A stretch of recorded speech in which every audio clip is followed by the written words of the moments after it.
أشرف الوزير الأول الجزائري اليوم الاثنين بتكليف من رئيس الجمهورية الجزائرية على تنصيب السيد مبروك زيد الخير رئيساً للمجلس الإسلامي الأعلى تنفيذاً للمرسوم الرئاسي الصادر بتاريخ 14 من أكتوبر عام 2024 حسب ما أورده بيان لمصالح الوزير الأول. وقد استهل الوزير الأول كلمته خلال جلسة التنصيب بتقديم التهاني إلى الرئيس الجديد للمجلس الإسلامي الأعلى على الثقة التي حظي بها من قبل السيد رئيس الجمهورية، مبرزاً الأهمية الكبيرة التي يوليها السيد رئيس الجمهورية لهذه المؤسسة الدستورية المرجعية نظراً للدور الهام والمحوري الذي تطلع به في إشعاع الدين الإسلامي الحنيف بمبادئه وأسسه الأصيلة وفهمه الصحيح، وجعله في مأمن من كل توظيف سياسي أو عقائدي من خلال العمل على تصحيح الإدراكات الخاطئة. كما أشاد الوزير الأول بالمسيرة الثرية للدكتور مبروك زيد الخير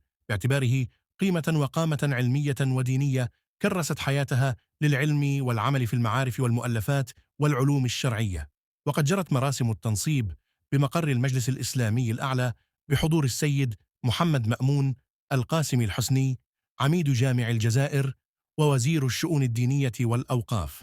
والسيد محمد حسوني المستشار لدى رئيس الجمهورية المكلف بالشؤون الدينية والزوايا والمدارس القرآنية،